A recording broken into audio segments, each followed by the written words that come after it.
Bueno, buenos días a todos. Prendí la cámara para que al menos me vean la cara en la primera sesión. Eh, no es necesario que yo esté, digamos, grabándome mi rostro. Vamos a hacer las sesiones más o menos con este esquema. Mi nombre es Waldo y voy a hacerles el curso Método de Separación durante todo el semestre, ¿ok? Eh, y vamos a hacer la modalidad de clases sincrónicas hasta que la universidad diga lo contrario. Y hasta la fecha lo que hemos recibido como información es que eh, esto va a mantenerse sí o sí hasta abril, ¿ok? Y en mayo se va a evaluar un posible retorno. Digo posible porque depende de la autoridad sanitaria, por un lado, y asumiendo que la autoridad sanitaria y la situación del país lo permiten, después viene una evaluación de un posible retorno por parte de ustedes de qué tan factible es volver, ¿ya? Porque también hay realidades que son bien complejas y no es llegar y cambiar la rutina del semestre, quizás muchos de ustedes están lejos. Entonces, un poco para su tranquilidad, ante un eventual retorno en mayo, eh, eso hay que conversarlo, ¿ya? Para que nadie se quede fuera. O sea, todo hay que hacerlo negociado, ¿ya? Y bueno, por lo mismo, hay un tema con las actividades experimentales que les voy a mostrar aquí en el programa, que eh, está en veremos, ¿ya? Está en veremos. Porque bueno, ustedes ya han vivido ya el año pasado que las actividades experimentales, mientras estaba esta situación, no se podían llevar a cabo, ¿ya? Ahora hay un plan que, asumiendo un retorno en mayo, ¿no es cierto? Hay un plan se llama como de rescate, por así decirlo, donde se van a hacer actividades experimentales intensivas en los ramos que lo requieran para recuperar las prácticas más importantes de cada ramo. Insisto, es un plan que parte del supuesto que en mayo vamos a volver y ese supuesto está por verse, ¿ok? De todas formas, el instituto siempre reevalúa opciones asumiendo futuros retornos y esas opciones van desde lo que le estoy mencionando eh, hasta una especie de, no sé, pues, porque supongamos que en el peor de los casos ustedes egresan sin actividades experimentales, el instituto está pensando hasta en una especie de diplomado gratuito para los que no tuvieron las actividades experimentales para que puedan cursarlo y un diplomado solo en actividades experimentales. Por ejemplo, ese sería como ya un caso extremo, ¿ok? O está pensando en recuperar muchas prácticas el segundo semestre, entonces, bueno, está barajando todas las opciones para que ustedes, digamos, se vean lo menos perjudicados posible, ¿ok? Entonces, lo que les voy a mostrar ahora, en términos de la programación, está en veremos la parte experimental. Ya yo más o menos les voy a explicar qué es lo que vamos a hacer asumiendo un retorno, pero también les voy a explicar qué es lo que vamos a hacer si es que no hubiera un retorno, ¿ya? Entonces, tómenlo eso con ese matiz. Entonces, y si tienen, la gente que está esperando ahí. Ahora sí. Y si tuvieran ustedes alguna pregunta durante la presentación o cualquier clase que vamos a tener adelante, ¿no es cierto? Simplemente les voy a pedir que levanten la mano, así porque el Zoom tiene un sistema de levantar la mano. Ustedes levantan la mano, ¿no es cierto? Y ahí les voy dando la palabra si es que quieren plantear su pregunta por audio, ¿ya? Si lo quieren hacer por chat, la plantean en cualquier momento y yo las leo, no hay problema, como les sea lo más cómodo posible, ¿ya? Sigue llegando gente. Bien. Eso, entonces ahora les voy a mostrar el programa y después vamos a empezar inmediatamente la sesión. Bien, entonces en este momento lo que voy a hacer es, voy a salir de la cámara, porque obviamente es completamente innecesario andar gastando ancho de banda por video. ¿Ya? En un segundo.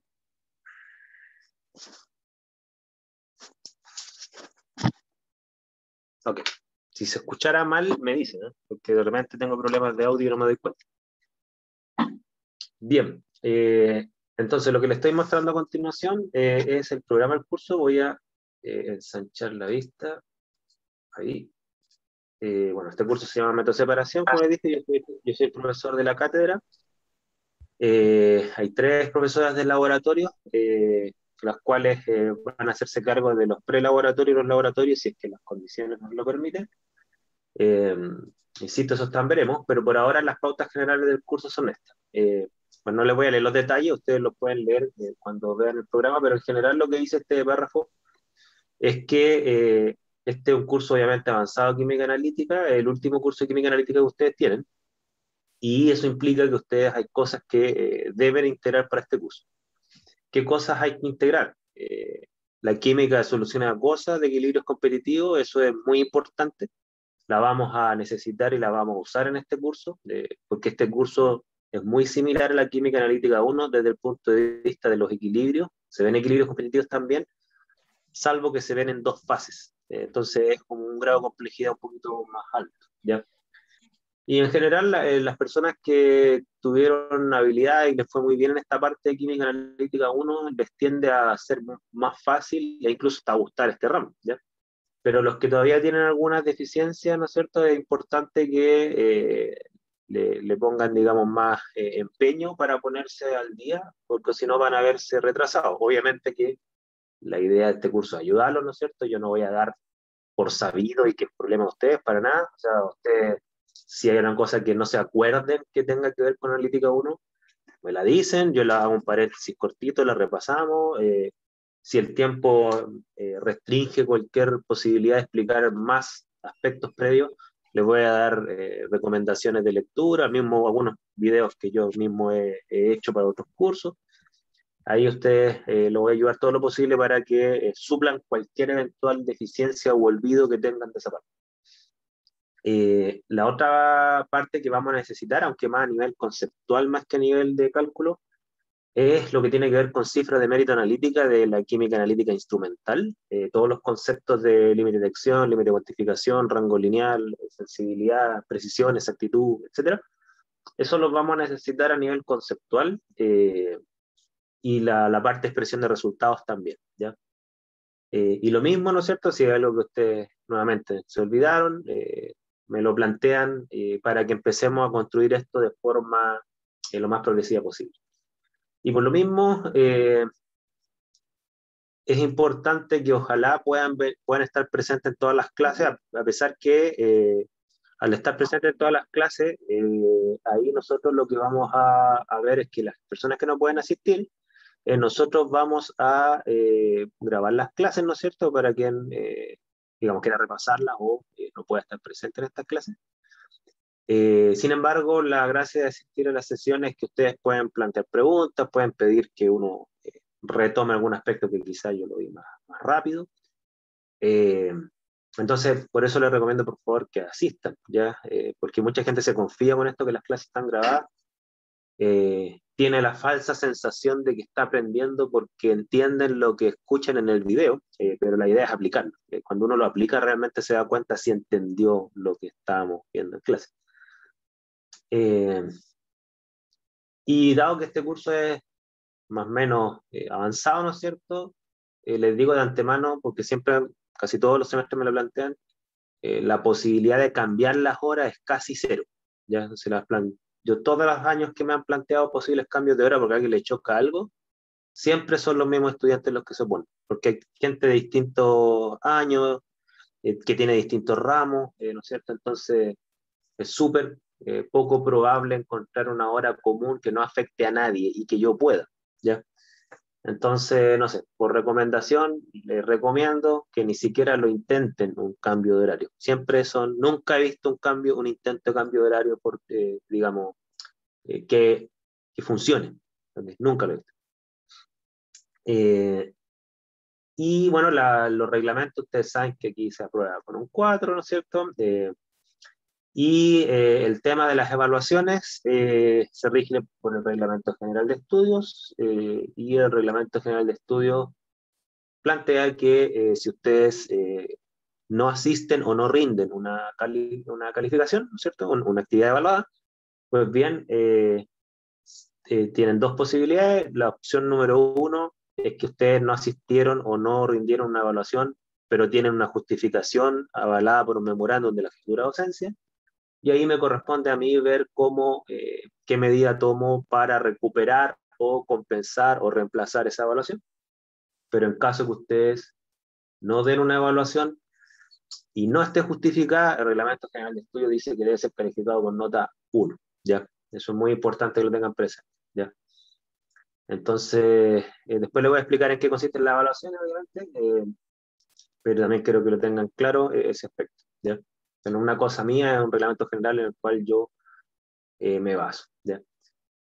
Eh, bueno, este curso tiene cuestiones de contenido, pero nosotros también vamos a ver actividades donde ustedes, la idea es que sean capaces de analizar documentos científico-técnicos que van desde artículos, desde normas técnicas, desde métodos, ¿no es cierto?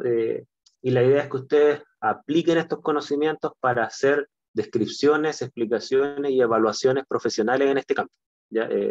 Eso es lo que apuntamos, ¿ya? Más que hacer cálculos que normalmente hoy en día los hacen las planillas Excel, pero por lo menos entender cómo construirlo, hacer juicios de valor si están bien planteados, cosas por el estilo.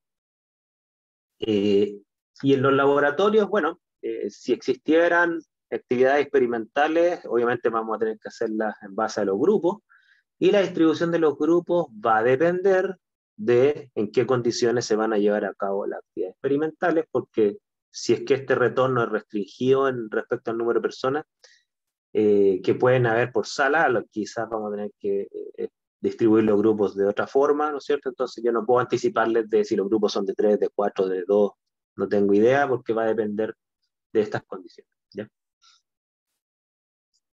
Y ya, aquí está la ponderación general del curso. Eh, la cátedra valdrá un 60% y el laboratorio un 40%. Si por cualquier motivo el laboratorio no se pudo llevar a cabo bajo ninguna condición, yo estoy dispuesto a negociar con ustedes el peso de la nota del laboratorio, ¿ya? ¿Por qué? Porque supongamos que no hubo caso, no hay ninguna actividad experimental que hacer, nada, ¿ok? Pues bien, ahí tendríamos que filmar algunas prácticas si es que la pandemia y la cuarentena nos lo permiten. Hoy en día estamos en fase 1 en Valparaíso, entonces por mucho que yo les diga a las profesoras del laboratorio que filmemos algunas prácticas, ni siquiera pueden salir de la casa, entonces no podemos hacerlo. Entonces, si el laboratorio se llevara a cabo a través de filmar algunas prácticas, discutir en modalidad sincrónica en el prelaboratorio algunos aspectos cuantitativos y evaluar como una prueba tradicional, ¿no es cierto? Claro, yo entiendo que el laboratorio podría ser visto por parte de ustedes como sobredimensionado en su peso, ¿ok? Este 40% de la nota del laboratorio siempre ha estado pensado en evaluar habilidades experimentales, temas que tienen que ver con el desempeño analítico de usted en el laboratorio, la propuesta y ejecución de métodos analíticos de separación, ¿no es cierto? Entonces, yo ese porcentaje, insisto, estoy dispuesto a negociarlos con ustedes si es que el laboratorio no se lleva a cabo en las condiciones más o menos pensadas, asumiendo algún retorno en algún momento, ¿ya? Entonces, por ahora, este es el peso de cada ámbito eh, inicial. No, no quiere decir que es definitivo. Y eso obviamente tienen que estar todos de acuerdo si es que hay que modificar esto, ¿ya? Si hay alguien que está en desacuerdo, yo no puedo modificarlo porque tengo que respetar el cómo se presentó. El año pasado en un curso me pasó esto que yo les decía, ¿ya? En el contexto de pandemia estuvimos esperando un retorno que nunca ocurrió y los mismos estudiantes consideraron que la nota del laboratorio era demasiado, pesaba demasiado para lo que lograron en el laboratorio mismo, que fue todo sincrónico, y concordamos bajarle la ponderación, ¿ya? Ahora, yo lo que actúo en este curso es que no existen las pruebas no rendidas, es decir, si ustedes faltan a una evaluación, me la mandarán después, pero no voy a hacer cuestiones acumulativas ni nada por el estilo, ¿ya? Eh, el examen se examen con un 5 mayor a 5 asumiendo 100% de asistencia a las sesiones programadas o en su defecto justificadas por la jefatura de ausencia o cualquier inasistencia, ¿ya? Eh, y la nota final, asumiendo laboratorio y cátedra, ¿no es cierto?, vale 60% y un posible examen un 40%. Esas son las condiciones, no hay examen oral, ni nada por el estilo. Eh, ¿Qué otra cosa es importante? Por favor, si tienen dudas me dicen, ¿no? ¿Qué otra cosa es importante? Ya. La cátedra tiene 2 notas. La primera nota es un promedio de 5 evaluaciones parciales. O sea, yo no voy a hacer prueba de cátedra, entendiendo prueba de cátedra como la tradicional prueba que se le entrega a ustedes en una hora determinada, en un día determinado, para que la desarrollen en 1 hora 10, 1 hora 20, lo que sea. No, eso no lo voy a hacer, ¿ya? Lo que voy a hacer son al menos 5 evaluaciones parciales distribuidas en el semestre, eh, para que ustedes las trabajen de forma normalmente individual, salvo un par de excepciones, eh, y ustedes van a tener la semana para desarrollarlo. Yo no hago pruebas de calcular cosas, ¿no es cierto? Lo que yo hago es pruebas de aplicar los conocimientos para realizar trabajos de tipo profesional, o sea, evaluar documentos técnicos, hacer propuestas, opinar, identificar errores, proponer mejoras, cosas por el estilo, ¿ya? Entonces, y esos son trabajos que son cortos, se los doy y ustedes los desarrollan durante la semana. Están hechos de tal manera que no tienen una respuesta única, porque son juicios profesionales de temas complejos. Por lo tanto, yo desde ese punto de vista no me caliento la cabeza de la copia. No pueden haber 2 evaluaciones iguales, porque, insisto, son juicios profesionales de temas complejos y no hay una respuesta única, ¿no es cierto? Hay respuestas mejor o peor fundamentadas, nada. Y por lo tanto, estos trabajos no son calendarizados. O sea, ustedes no van a tener una fecha de estos trabajos. Yo voy a ir avanzando los contenidos y en la medida que veo que se están cerrando algunos contenidos, les voy a proponer evaluaciones parciales. Una semana antes les voy a decir, esta otra semana voy a tener una evaluación parcial de esto. ¿Ok? Ahora, cuando pongo al menos 5 evaluaciones parciales, quiere decir que, por ejemplo, yo podría hacer 6. ¿Ok? Si hiciéramos 6, yo lo que haría es que elegiría las 5 mejores notas para calcularles el promedio de esa primera nota, ¿ya? Entonces, les recomiendo eh, que si hacemos más de 5 y el tiempo no lo permiten, traten de hacerlas todas para tener más chance de tener una mejor nota en este bloque. No sé si se entiende.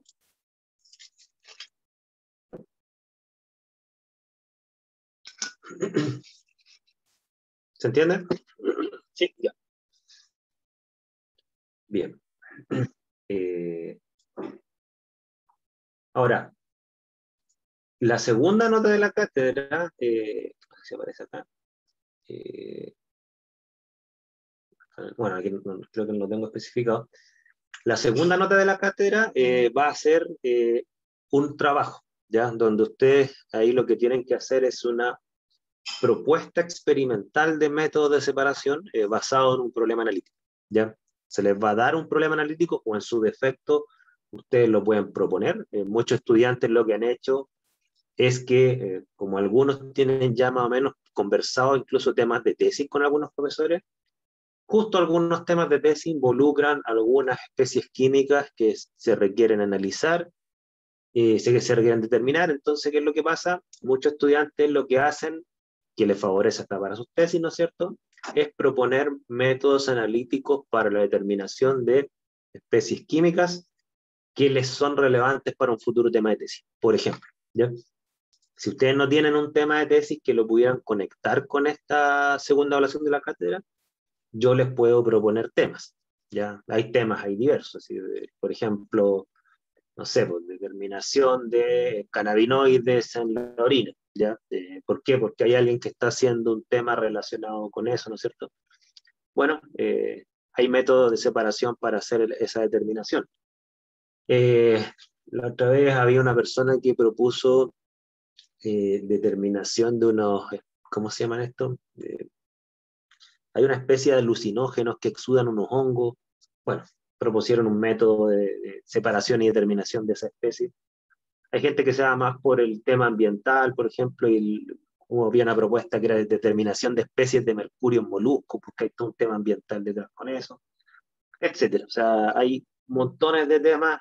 La química analítica tiene esta característica que se conecta con muchísimas disciplinas, con química ambiental, con química forense, con bioquímica, con química industrial para el control de procesos productivos, etc. ¿Ya? Ahí ustedes pueden proponer. ¿Ya? Obviamente que lo que sí, si ustedes proponen, lo único que tienen que hacer es avisarme de la propuesta que quieren hacer para yo chequear que cumple con lo que se pide, ¿no es cierto? Que sea una propuesta que involucre método de separación y que tenga material científico de respaldo. Entonces, yo en el fondo lo que hago es aprobar la propuesta, ¿cierto? Si yo veo que el tema que están proponiendo en realidad no cumpliría con los requisitos del curso, tengo que decírselo, ¿no es cierto? Entonces, bueno, cumpliendo eso, estamos al otro lado. ¿Ya? Eh, y aquí están las programaciones, más o menos. Ustedes saben que esta cuestión de poner fecha a las clases, a esta altura yo lo encuentro como demasiado ingenuo, ¿no es cierto? Podrían pasar mil cosas que arruinen todo esto, pero más o menos así se van a repartir las clases. O sea, de hecho, aquí me equivoqué, partimos, digamos, hoy, 10, y más o menos las sesiones que vamos a ver de reparto en dos fases, que es lo primero que vamos a ver ahora, van a durar más o menos hasta fines de marzo, principios de abril, y en abril vamos a ver lo que es el núcleo del curso, que son teorías cromatográficas y distintas modalidades cromatográficas, que se extiende desde abril hasta fines de mayo. O sea, el núcleo de este curso es la cromatografía, es el método de separación, digamos, lejos el más utilizado en química analítica, por lejos. Y en junio vamos a ver análisis de casos, ya que esa es la componente profesional. ¿Okay? Yo insisto, más que ustedes hagan cálculos, necesito que ustedes sean capaces de hacer lo que les van a exigir en el mundo profesional, y en el mundo profesional les van a exigir hacer evaluaciones de información analítica para tomar decisiones. ¿Ya? Eso es lo que van a hacer, y de ese punto de vista, el último bloque es aplicar todo lo visto para analizar casos. ¿Ya? Y el análisis implica explicar condiciones, evaluarlas, o sea, enjuiciarlas, y más o menos eso es lo que les voy a pedir en los trabajos finales, que aquí yo los tengo puestos ingenuamente, ¿no es cierto?, como que son presentaciones. ¿Ya? ¿Por qué le digo ingenuamente? Porque esto es bajo el esquema de que estamos en modalidad presencial, estamos en una sala escuchándonos y debatiendo. Pero ¿cómo se va a dar en la realidad esto? Bueno, va a depender de las condiciones de un eventual retorno, si es que existe. ¿Ya? Y las fechas de exámenes son las primeras 2 semanas de julio. ¿Okay? Ahí están las fechas de examen. De todas formas, el examen es muy parecido a la estrategia de las evaluaciones parciales. Les doy casos que analicen, pero obviamente más amplios, que integren más contenido, más que contenido separado, integren todo el contenido del curso. También lo hacen en modalidad no presencial y todo, lo hacen en su casa, revisando la literatura, un poco como lo hace uno en el trabajo. ¿Ya? Eso. Aquí me preguntan por el porcentaje. Ya, el porcentaje de las dos notas, creo que era 50-50, pero lo tengo anotado acá, para no mentirte. Claro, me preguntan cuánto vale cada nota de la cátedra, porque recuerden que tenemos dos notas, ¿no es cierto? Aquí lo tengo anotado, creo. Pues, justo se me perdió esto. Deme un segundo. Acá está, mire. Aquí está la respuesta a tu pregunta. Aquí dice la ponderación del promedio de notas parciales es un 70%. O sea, 5 notas parciales valen un 70% de la cátedra, y la presentación final un 30%. Ahí está la ponderación, que era la pregunta. No, la presentación es grupal. A ver, yo prefiero que sea individual, ¿ok? Ahora, dependiendo de cómo se desarrolle el curso, es si es que la presentación va a ser individual o quizás va a tener que terminar siendo grupal. Pero en principio, eh, prefiero que sea individual, en principio, ¿ya? ¿Por qué les digo que va a depender de cómo sea el curso? Porque si hay interrupciones, bueno, ustedes saben, además de la pandemia, hay toda una efervescencia social, ¿no es cierto? Hay una sucesiva de paros que muchas veces ustedes adhieren. Entonces, si por cualquier motivo las condiciones hacen que se restrinjan las sesiones, y por ejemplo, en vez de tener 5 o 6 sesiones como está programado para el tema de las presentaciones, tenemos 2, ¿no es cierto? Bueno, ahí voy a tener que optar por la modalidad grupal, ¿ya? Pero obviamente que eso no, la decisión final de eso la vamos a tomar cuando estemos aquí a principios de junio, ¿ya? Pero insisto, en principio es individual, prefiero que sea individual, ¿ya? Pero casi todos los años termina siendo de a 2, casi todos los años por temas de restricción, porque siempre pasa algo y después hay que comprimir cosas.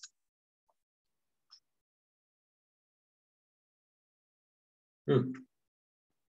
Ah, sí, ya esa es una buena pregunta. Miren. Respecto a la asistencia, la idea de la asistencia, ¿no es cierto?, es un requisito de exhibición, ¿ya?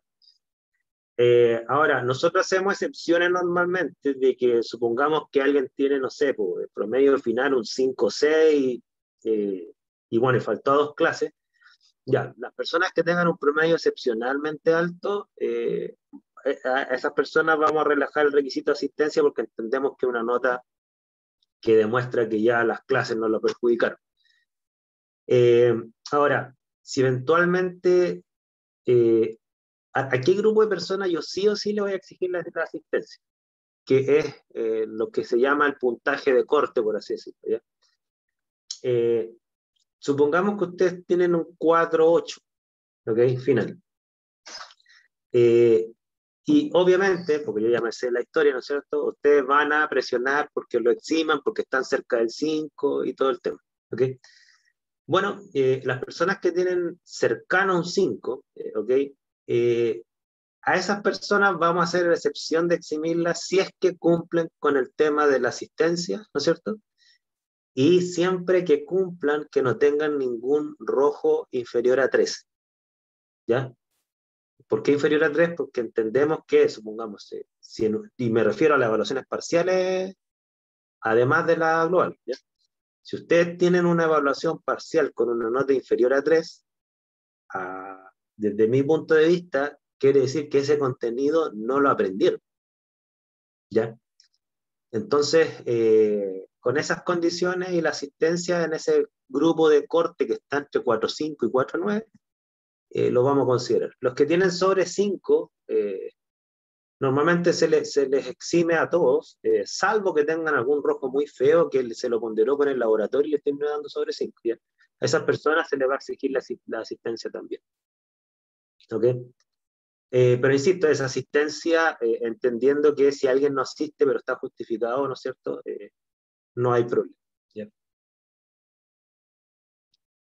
Y la asistencia yo simplemente lo que voy a hacer es abro el Zoom, tomo una captura de pantalla del Zoom y ahí está la asistencia. ¿Ok?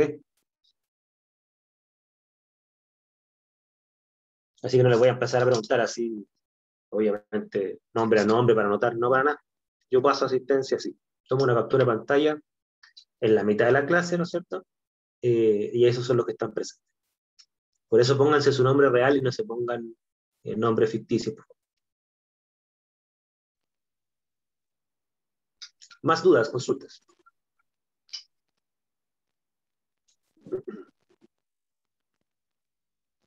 Bien. Bueno, cualquier otra duda me dicen y vamos a comenzar entonces la parte del curso. Yo en este momento voy a capturar pantalla, una pantalla que estoy viendo yo y no ustedes, ¿no es cierto? Que es la pantalla de asistente. Capturo pantalla, la pego en Paint y la guardo. Un segundo.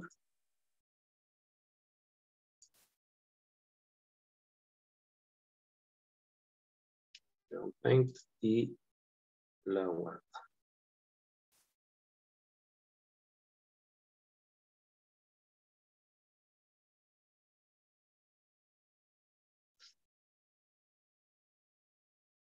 Lista, 490, 10 de marzo.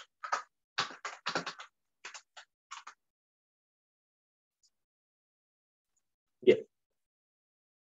Entonces, vamos a comenzar las sesiones del curso y denme un segundo para abrir el documento. Por favor. Bien, ahí está. A ver, yo al título que puse esta diapo, ¿no? Le puse método de separación, le puse separaciones analíticas, porque involucra lo que vemos en este curso, método de separación, UI 490, como también involucra exactamente igual lo que vemos en un curso para los bioquímicos que se llama el BQA 441, que ellos le llaman bioquímica analítica experimental. ¿Okay? Salvo que en este curso 490 lo abordamos de un punto de vista químico más profundo, porque aquí se ven algunos métodos de separación que tienen utilidad también en la industria. Entonces, este curso es más extenso en respecto a la química de los métodos de separaciones que el que se da en BQA 441, porque obviamente ellos tienen sus particularidades de métodos bioquímicos. Sin embargo, las preguntas son la misma, ¿ya? La primera pregunta que vamos a abordar ahora, para que ustedes entiendan por qué existe un curso especial en este instituto que se llama Método de Separación, curso que no existía antes y que en la mayoría de las universidades no existe como tal. Normalmente lo que vamos a ver aquí es en otras universidades se ve como un módulo de la química analítica instrumental, ¿okay? Es porque a nuestro juicio, los que somos de la sección de analítica, los métodos de separación tienen la suficiente importancia y complejidad como para meritar un curso aparte, ¿okay? Y la pregunta del millón es, ¿por qué separar? Ahora, miren, les voy a explicar el tema de por qué separar con un ejemplo. Y de ahí lo voy a conectar con la química analítica 2, ¿ya? Por ejemplo, ustedes tienen que haber visto en química analítica instrumental que para determinar arsénico existen varias posibilidades. Quizás ustedes vieron absorción atómica de llama, por ejemplo, que es un método donde la muestra líquida se atomiza, ¿no es cierto? Hay un proceso de nebulización, ruptura de enlaces, el arsénico se transforma arsénico elemental gaseoso en una llama que absorbe radiación en base a la ley de Lambert-Wilson. Probablemente ustedes vieron eso.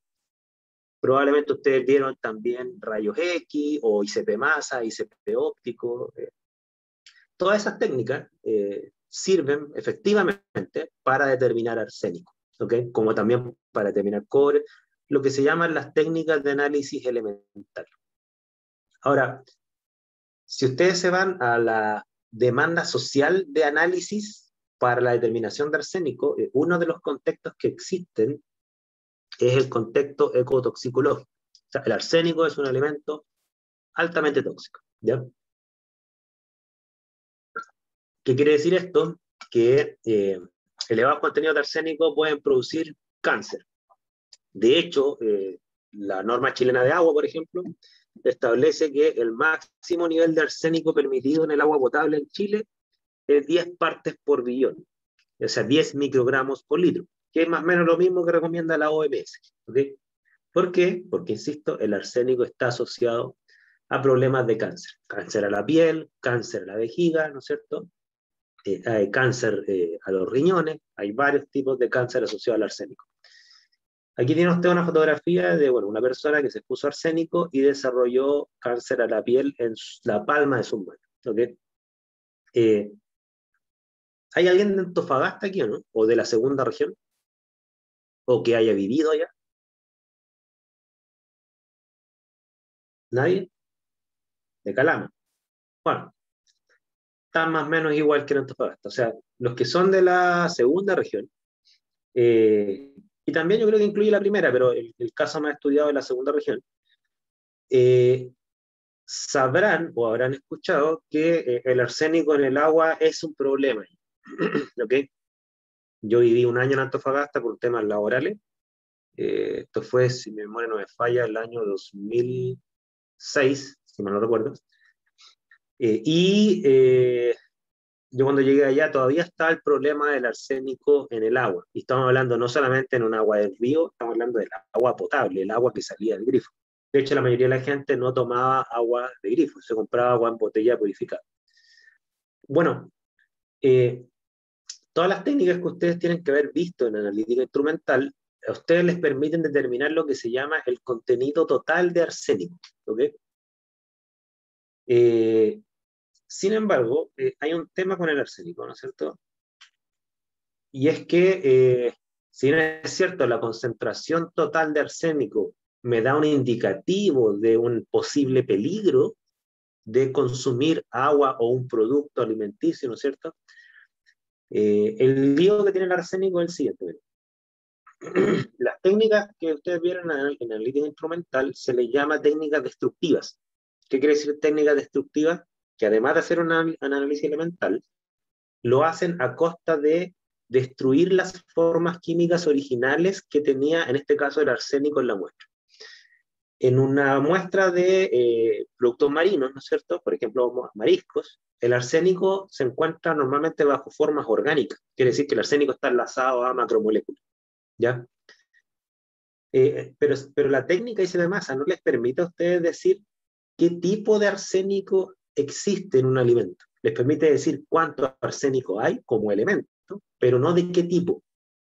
Esto último es bien importante, porque ahí tienen ustedes algunas de las formas químicas de arsénico más reportadas en literatura. Son varias formas, fíjense. Está el arsénico 5, lo que se llama el ácido arsenioso, ¿no es cierto?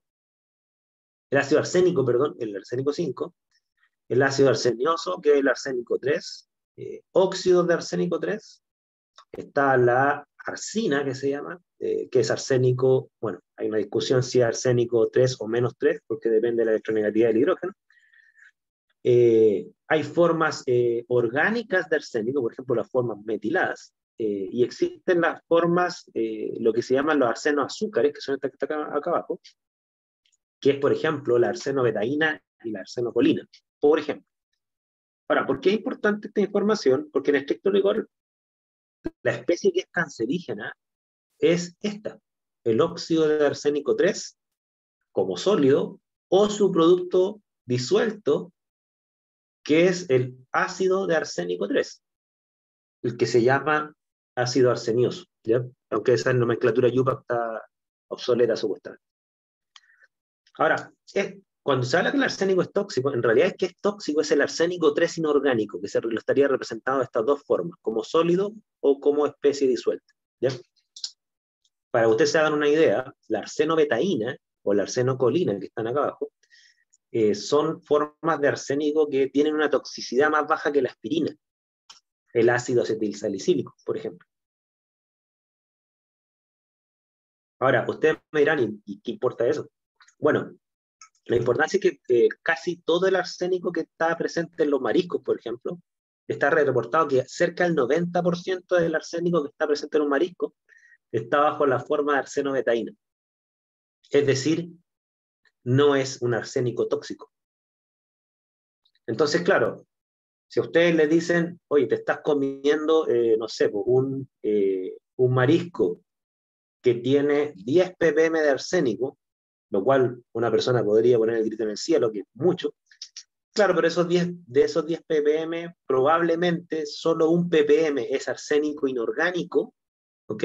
Y parte de ese arsénico inorgánico es arsénico 3, a lo mejor la otra parte es arsénico 5, que es mucho menos tóxico, igual es tóxico, pero mucho menos tóxico que el arsénico 3. De hecho, la Agencia Internacional del Cáncer clasifica como cancerígeno solo el arsénico 3, a nada más. No sé si me explico.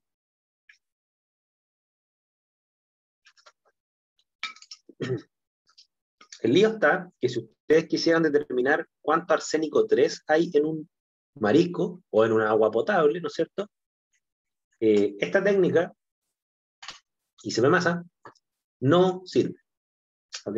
Repito, la técnica ICP masa les dice cuánto arsénico total hay, o sea, todo lo que entra a ese plasma arroja una única señal llamada la señal de la transición electrónica atómica del arsénico, o el fragmento de masa en este caso, ¿no es cierto? Porque este ICP masa no es ICP óptico, pero como destruye todas las formas químicas de arsénico y la transforma en una única forma, que es el arsénico elemental gaseoso, ¿no es cierto? Bueno, este tipo de técnicas elementales no permite generar señales separadas de cada una de estas especies. ¿Cómo se le llama eso analíticamente hablando? Y lo tengo más adelante, pero se los anticipo. A esto se le llama un problema de selectividad. ¿Ok? ¿Qué quiere decir? Que la señal que genera una ICP masa para con arsénico, como elemento es una señal muy sensible, ICP masa genera una señal muy intensa, por lo tanto con límites de cuantificación muy, muy bajos.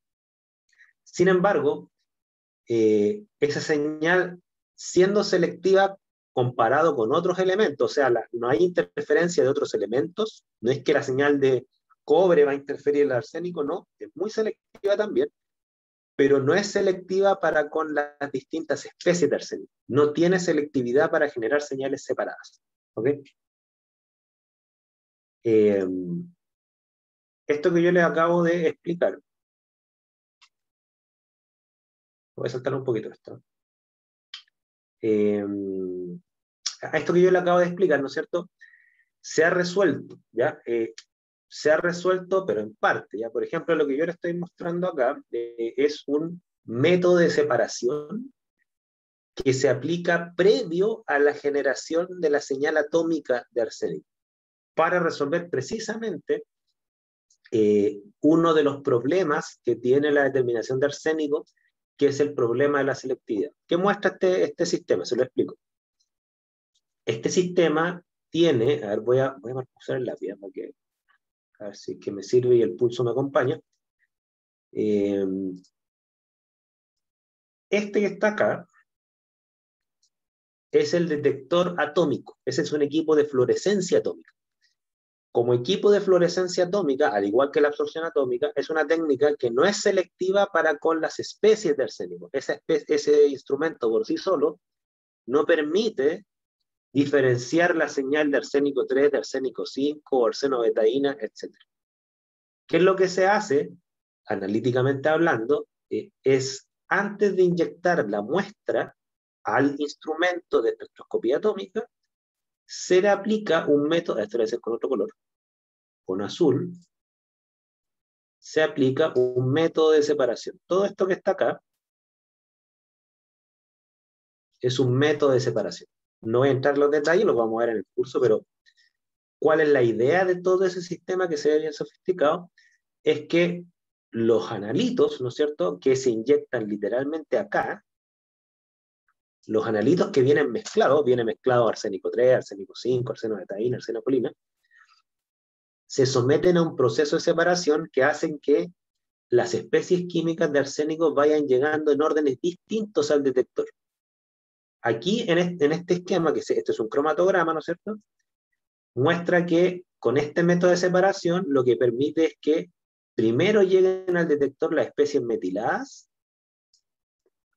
arsénico 3 y arsénico 5, después viene arsenobetaína, después vienen otras especies metiladas, después viene arsenocolina. O sea, hay un método de separación que hace que el orden de llegada al detector sea distinto.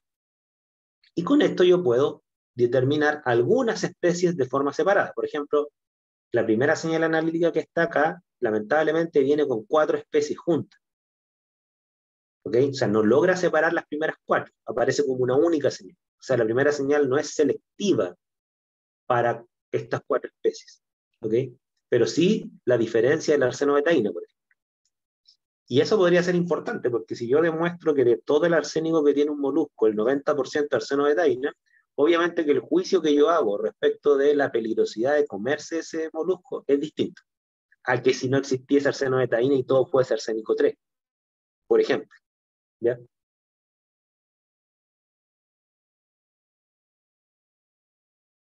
Ahora miren, les pongo otro contexto.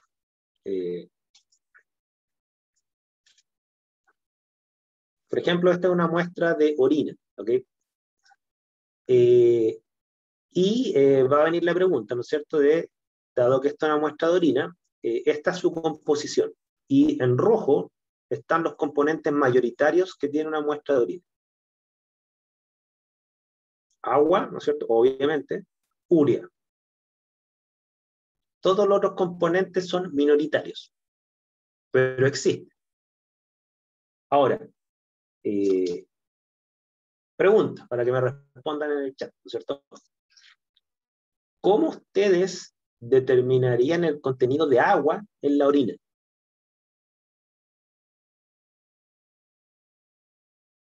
¿Qué harían?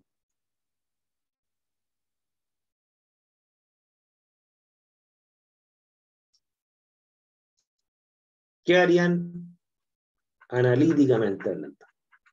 Y ahora que me están contestando, destilar, ¿no es cierto?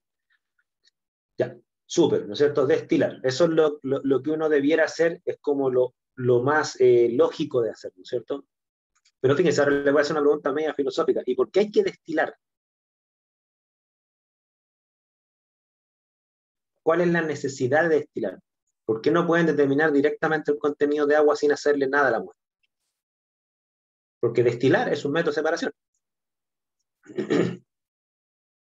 ¿Por qué hay que destilar? Piénsenlo, ¿eh?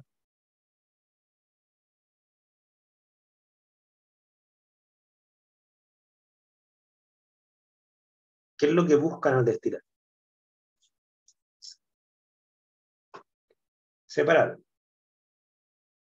Y aquí Nicolás dice, porque conozco las propiedades físicas del agua en función de cómo varía el dato obtenido del tabulado, puedo hacer una razón.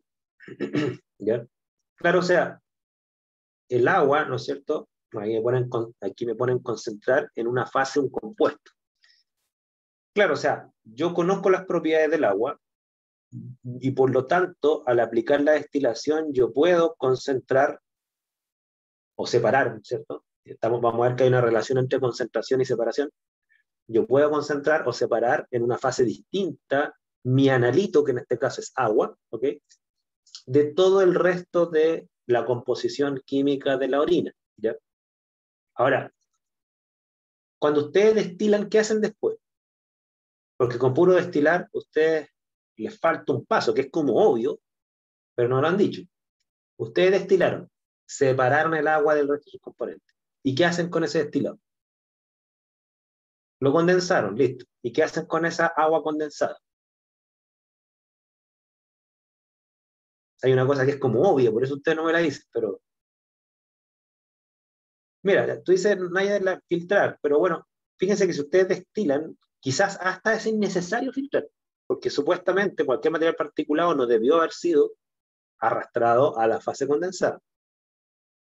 Pero bueno, no está de más filtrar. Listo, pero ¿qué hacen con eso después? Les falta el último paso.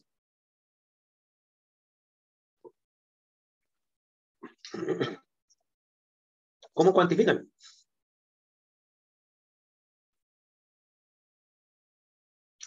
Miden la cantidad, ¿no es cierto?, que puede medirse en volumen o en masa, ¿no es cierto? Dependiendo si lo quieren expresar como volumen, volumen, o masa, masa, o como quieran, ¿no es cierto? Ustedes registran la señal analítica, ¿ya? Por ejemplo, uno podría tomar el destilado y medir qué volumen de agua hay respecto del volumen de la muestra original. Y ustedes tendrían un porcentaje de volumen de agua respecto a la orina. O ustedes pueden registrar la masa, ¿no es cierto?, del destilado, y respecto de la masa de muestra original, ustedes podrían sacar el porcentaje en masa de agua, dependiendo de la unidad, ¿no es cierto? Pero fíjense que la señal analítica ahí es masa. Ahora, ¿por qué ustedes no podían registrar la masa del agua en la muestra original? ¿Por qué no podían? ¿Por qué tuvieron que pasar por una destilación? ¿Por qué no registraron la masa directamente en la muestra original?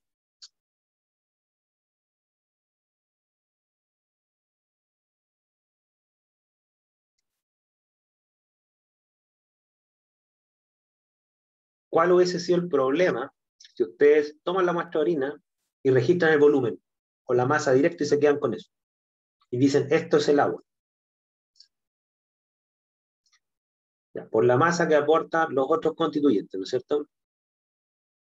Es decir, fíjense, los otros constituyentes, amonio, sulfato, cloruro, urea, etcétera, los otros constituyentes para efectos de la señal analítica, masa o volumen, son interferentes, ¿ok? También registran masa o volumen. Por lo tanto, aquí viene el tema. Si ustedes quieren generar una señal selectiva del agua, entiéndase, volumen de agua o masa de agua en orina, ustedes tuvieron que separar el analito de los constituyentes que interfieren en la señal. No sé si me explico con eso. Esto que yo se lo estoy explicando con un procedimiento simple que es de masa, se aplica a cualquier señal analítica. ¿Okay? La masa es una señal que arroja la balanza. El volumen lo arrojará un pignómetro o una bureta, dependiendo cómo registren el volumen. Bueno, entonces los métodos de separación en general, para fines analíticos, lo que buscan es separar el o los analitos de sus interferentes antes de generar la señal analítica. ¿Okay? Esa es como la filosofía que hay. Ahora, ciertamente que cuando el analito es un componente mayoritario, como el agua, claro, yo puedo registrar una señal analítica con métodos más tradicionales y clásicos, como registrar un volumen o una masa. ¿Ok? Sin embargo, yo no puedo aplicar ese mismo procedimiento para sulfato, por ejemplo, o fosfato, a concentraciones tan bajas. ¿Por qué? Porque la masa de los constituyentes minoritarios es muy baja y normalmente no es registrable en una balanza o en un volumen. ¿Ok? Entonces, lo que les voy a mostrar a continuación, espérense, voy a borrar. Espero que se entienda, ¿no es cierto? Voy a saltarme esto un poco. Acá. Normalmente una muestra analítica, ¿no es cierto? Una muestra real, disculpen, una muestra real, tiene este esquema. Una muestra, si la tomamos como un 100% a su composición completa, normalmente tiene...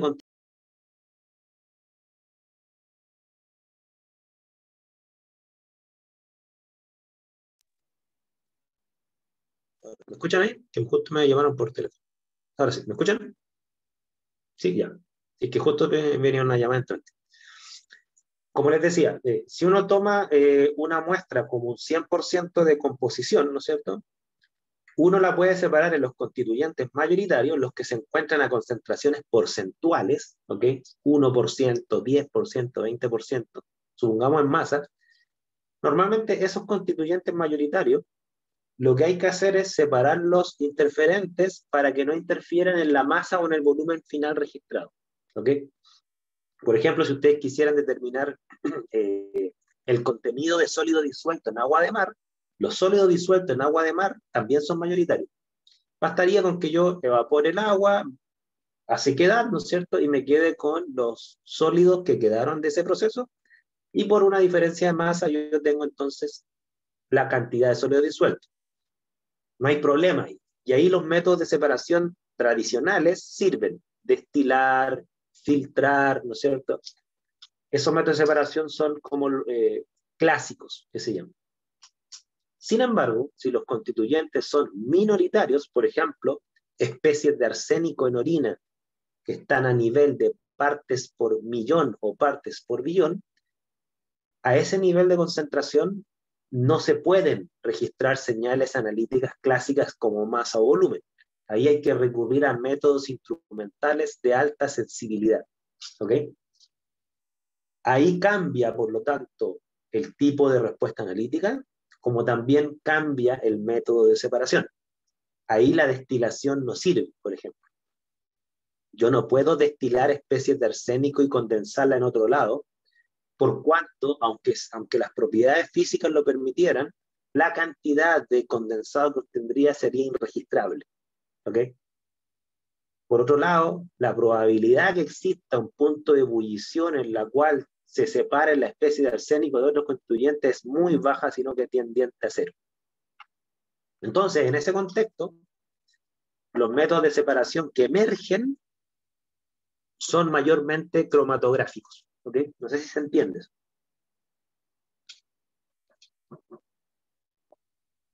Entonces, no se extrañen que en este curso no vamos a ver con detalle los métodos de separación clásicos que ustedes mismos los mencionaron. Destilar, filtrar, la osmosis, por ejemplo, un método de separación clásico también. ¿Por qué? Porque esos métodos de separación clásicos son métodos de separación que son rutinarios, muy conocidos, técnicamente fáciles de aplicar. Ustedes incluso ya lo han aplicado probablemente en cursos de orgánica, por ejemplo. Y la teoría que tienen detrás, salvo la osmosis, que reconozco que sí, la osmosis tiene una teoría más compleja, pero las teorías que tienen detrás son bastante simples. En este curso vamos a poner énfasis en los métodos de separación de constituyentes minoritarios. Ahí es donde emerge la cromatografía acoplada a las técnicas analíticas instrumentales. ¿Ya? Entonces, ese es el enfoque de este curso. Repito y recalco, no quiere decir que no hay más métodos de separación, pero otros métodos de separación ustedes los conocen teórica y prácticamente.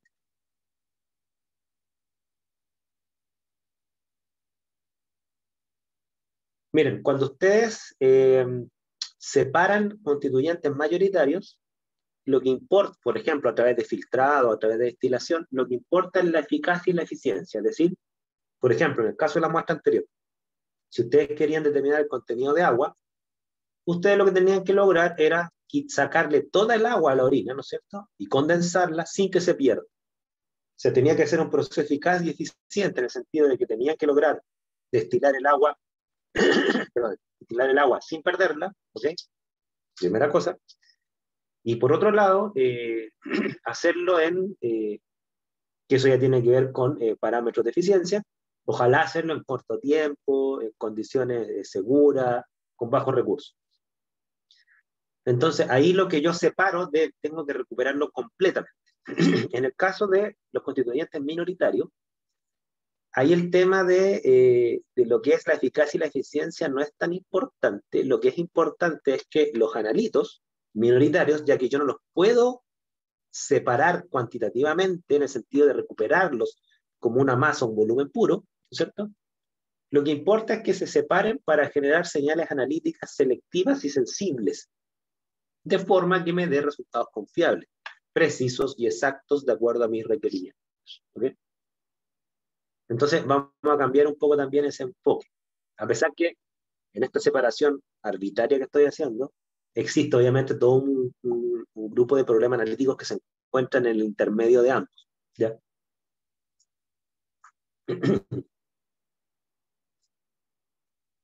Entonces, un pequeño recordatorio de análisis instrumental. ¿Ya?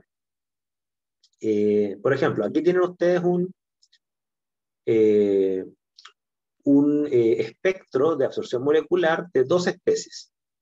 Esta es cromo 6 y cromo 3. ¿Okay? Cromo 6, la línea negra continua. Cromo 3, la línea segmentada. Ahora, pregunta de analítica 2. ¿Qué longitud de onda ustedes elegirían para determinar cromo 3?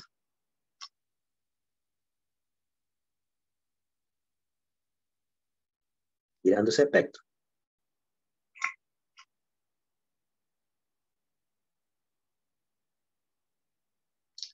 630, ¿no es cierto? Ok, Laura dice 630 nanómetros, Álvaro dice la que contenga mayor absorción, súper, o sea, es decir, la más sensible, ¿no es cierto? Que efectivamente es 6, no, perdón, no es 630, déjenme marcar esto, voy a marcar la respuesta porque yo entiendo por qué Laura dice 630, ya. Voy a tomar lo que dice Laura y lo que dice Álvaro, porque ambas respuestas están bien dependiendo de la cifra de mérito, ¿ya? Laura dice 630, o sea, supongamos por acá, ya. Le anticipo, esa respuesta está bien sobre la base de una cifra de mérito. ¿Por qué esa longitud de onda es buena? ¿Desde qué punto de vista? ¿Desde qué cifra de mérito? Les digo de antemano, está bien lo que dice Laura, 630. Pero respecto a una cifra de mérito. Selectividad, ¿no es cierto? Bueno, Laura misma responde, ¿no es cierto? Efectivamente, a 630 nanómetros tenemos una señal selectiva de cromo 3, selectiva respecto al cromo 6. ¿Ok? Ahí el cromo 6 sería la interferencia. Súper. Álvaro dice la que contenga mayor absorción, que no es la de 630. Pero cuando uno elige la longitud de onda que presenta el máximo de absorción, ¿cuál es la cifra de mérito que uno anda buscando? que la de mayor absorción, ¿no es cierto?, sería la que dice Steffi, ¿no es cierto?, que es 560, o sea, sería esta. ¿Qué gano yo con esa longitud?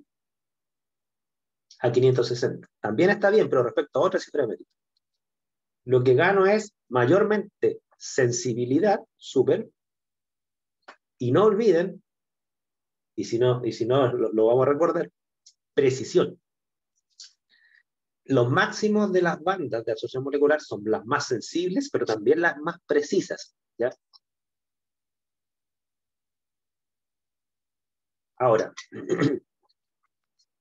si una muestra tuviera solamente como interferentes y como analitos estas dos especies, y uno eligiera 630, ¿no es cierto?, acá, claro, yo estaría eligiendo una señal analítica más selectiva, pero menos sensible, ¿ok? Y menos precisa. Ahora, y uno dirá, bueno, ¿y cómo sé si me sirve entonces? Va a depender de su problema analítico. Por ejemplo, si para ustedes no es un problema el límite de cuantificación ni la precisión, por cuanto su analito, cromo 3, está en concentraciones suficientemente elevadas, pues bien, en ese caso, yo no necesitaría un método de separación. ¿Por qué? Porque solamente con la selectividad que me aporta el detector es suficiente. ¿Ok? Sin embargo, si ustedes me dicen, mira, en realidad el límite de cuantificación sí es algo importante, el nivel de cromo 3 que tengo en la muestra es muy bajo, a 630 nanómetros no me da un límite de cuantificación adecuado, me da un límite de cuantificación muy alto. Yo necesito un límite de cuantificación más bajo. Pues bien, ustedes tendrían que, lamentablemente, elegir 500, bueno, al ojo de ustedes dijeron 560, tendrían que elegir. El problema de 560 es que si bien es cierto, ustedes van a tener una señal más sensible y con mejores límites de cuantificación, entiéndase más bajos, ¿no es cierto? Pero si su muestra tiene cromo 6 también, ustedes van a tener un problema de selectividad y por lo tanto de un sesgo por exceso. La señal del cromo 6 se les va a sumar a la señal del cromo 3 y por lo tanto ustedes van a sobreestimar el contenido del cromo 3. Si ustedes enfrentaran ese problema analítico, ustedes, ¿cuál sería la conclusión? Que su detector de absorción molecular no es lo suficientemente selectivo para mi problema analítico y no les queda otra que, hay dos opciones en realidad. Una, cambiar el detector, que es caro, ¿ok? Y la otra opción es apelar a un método de separación previo a la generación de la absorción molecular. Es decir, encontrar una forma de separar el cromo 6 del cromo 3 antes de poner esa celda en el equipo de absorción molecular. ¿Ok? Y eso normalmente hoy en día se hace cromatográficamente. Hace 200 años no era tan así, ahora es así. ¿Ya? ¿Se entiende? O sea, no cambiamos el detector, pero sí acoplamos un método de separación previo a la generación de la señal analítica. Por eso este curso está conectado con la analítica 2, porque son los mismos detectores que ustedes ya vieron, pero con un método de separación previo a la señal.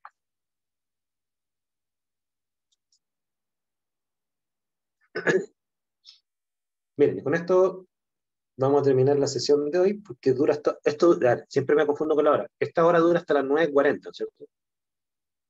Si no lo recuerdo.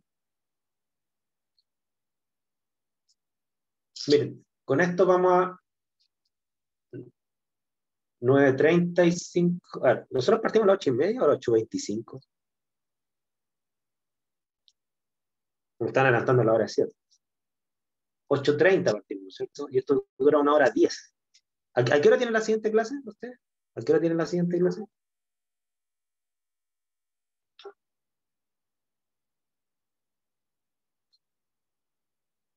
A las 9:45. Ah, ya. Entonces tenemos que terminar ahora. Bien. Disculpe, voy a tener que terminar abruptamente por cuanto ya son las 9:35. Bien. Lo que vamos a ver entonces en la próxima sesión es conectar las cifras de mérito analítica, particularmente selectividad y sensibilidad, para ver por qué surgen los métodos de separación. O sea, ya tenemos claro por qué separar, ¿ok? Porque las especies químicas no tienen las mismas características, la misma importancia, a pesar que pueden ser de un mismo elemento la especie química. Pero la pregunta es, bueno, ¿y cómo se conectan los métodos de separación con la sensibilidad y la selectividad? Que es la diapo que está ahí. Eso es lo que vamos a ver la próxima sesión. Ya. Disculpen que no les dé tiempo para hacer preguntas porque me pasé yo de la hora, pero nos vemos mañana y ahí podemos retomar las preguntas. ¿Ya? Eso. Que estén bien y cuídense. Profe, yo Saludos. tenía una consulta antes. Después va a haber laboratorio, o sea, no sé si lo dijo, o es que como los profesores tampoco se habían comunicado. Sí, lo que pasa es que nos informaron recién, hace 2 días atrás, que no van a haber laboratorios presenciales hasta abril, ¿ya? Lo que sí vamos a ver, pero eso sería a partir de la próxima semana, es vamos a utilizar algunas sesiones de prelaboratorio para ver algunos aspectos cuantitativos del curso, cálculos, ¿ya? Pero eso lo vamos a ver en las próximas semanas. Yo tengo que reprogramar el laboratorio porque con esta nueva información que nos dieron hay que adaptarse a esto. Así que les vamos a informar esto durante la próxima semana cuando empiezan los prelaboratorios. Algunos, ¿ya? Eso. Sí, cualquier otra pregunta por WhatsApp, ya no hay problema. Listo, nos vemos. Chao, que estén bien.